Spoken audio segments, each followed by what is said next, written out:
Hey everybody, I know it's been a while since I've done a video, but I wanted to actually show you the new meta editor. Part of the reason it's been a while is we've been working on a lot of stuff in the background. So now that a lot of the background stuff is done, we're starting to implement a lot of the stuff that you'll see and a lot of things that you will benefit from. So anyways, without further ado, we've introduced a new feature within the meta editor, and I'm not sure if some of you even realize what the meta editor is. Essentially, it allows you to control your meta tags. Now, meta tags are things that are put inside of your actual pages that allow things like Facebook and Google and Twitter and all of them to know exactly what your page is all about.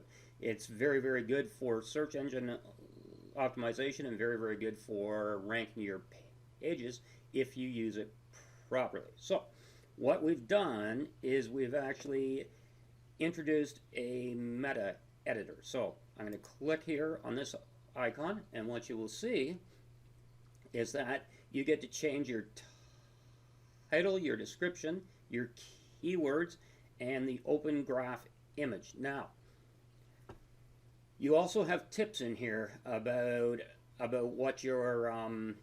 what each of these should be and stuff. The thing you need to realize is that these tips are put in here in order to help you actually optimize your page the best you can. So, the open graph image is something new that we've added in here. This editor's been in here for quite a while, but I believe that probably a lot of you do not know about it. In the meanwhile, I'm going to explain about the open graph. The open graph it's a image definition that Facebook and Twitter and Pinterest and all them use. They use them to create those really nice adverts and stuff and images that appear within their pages. So if you notice here, I've got an image in here about one of Keith's guitars. It was signed and all that stuff. The nice thing about this is that you can upload or remove the image. Now the image itself can be anything you want. You should keep it 470 by 250 because that is the ideal size for Facebook, Twitter, all them. If you do not upload an image in here, it will actually, or if you remove it, it will actually take the default image within your page and use it. So to show you what I mean by that, I'm going to remove this image. So right now I've just clicked on remove. I'm going to refresh the page so that you can now see that it is showing what is the default image. Okay?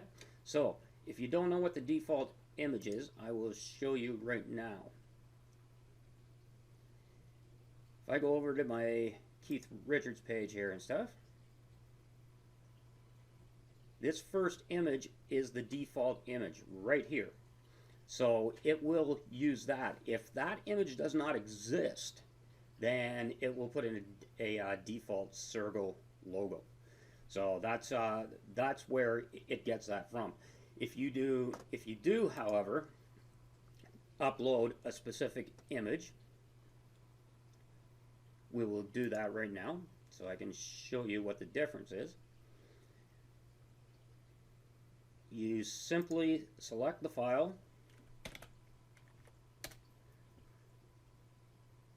click on Update Page, and if we refresh the page now, you will notice that it has put that image back in there. Okay? Now, why do you want this? Well, what happens is that the open graph tags that get embedded into your page actually do quite a bit. So I'm going to show you something.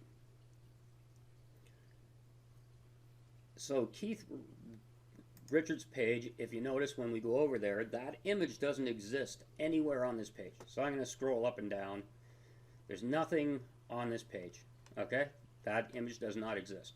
However, if I go over to Facebook, if I take that URL and I go over to Facebook, This is Facebook's uh, Open Graph Object Debugger.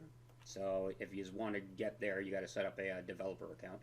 But if I paste it in there and I say fetch new scrape information, what it's going to do is it's going to go and read the page. And it's going to pull all of these tags. And if you notice, what it's doing is it's saying the title is this. The meta is I'm going to talk about some of my favorite Keith Richards guitars, blah, blah, blah, blah, blah. It tells you the site that it came from. It's telling you about the article tags and so on and so forth. And if you notice down here, there's the actual article, okay? And that's how it will appear in Facebook, which is really, really cool. So that's why you want to do this stuff, so that you can have these things being shared properly. So I hope that helped you out a lot. For a quick recap, to simply get into the editor after you've created your page, go over to this icon here and click on it, and it'll take you right into the editor, and you can change your title, your description, keywords, image, and basically optimize your page for the best SEO you possibly can. Okay, thank you very much. I hope you enjoyed this.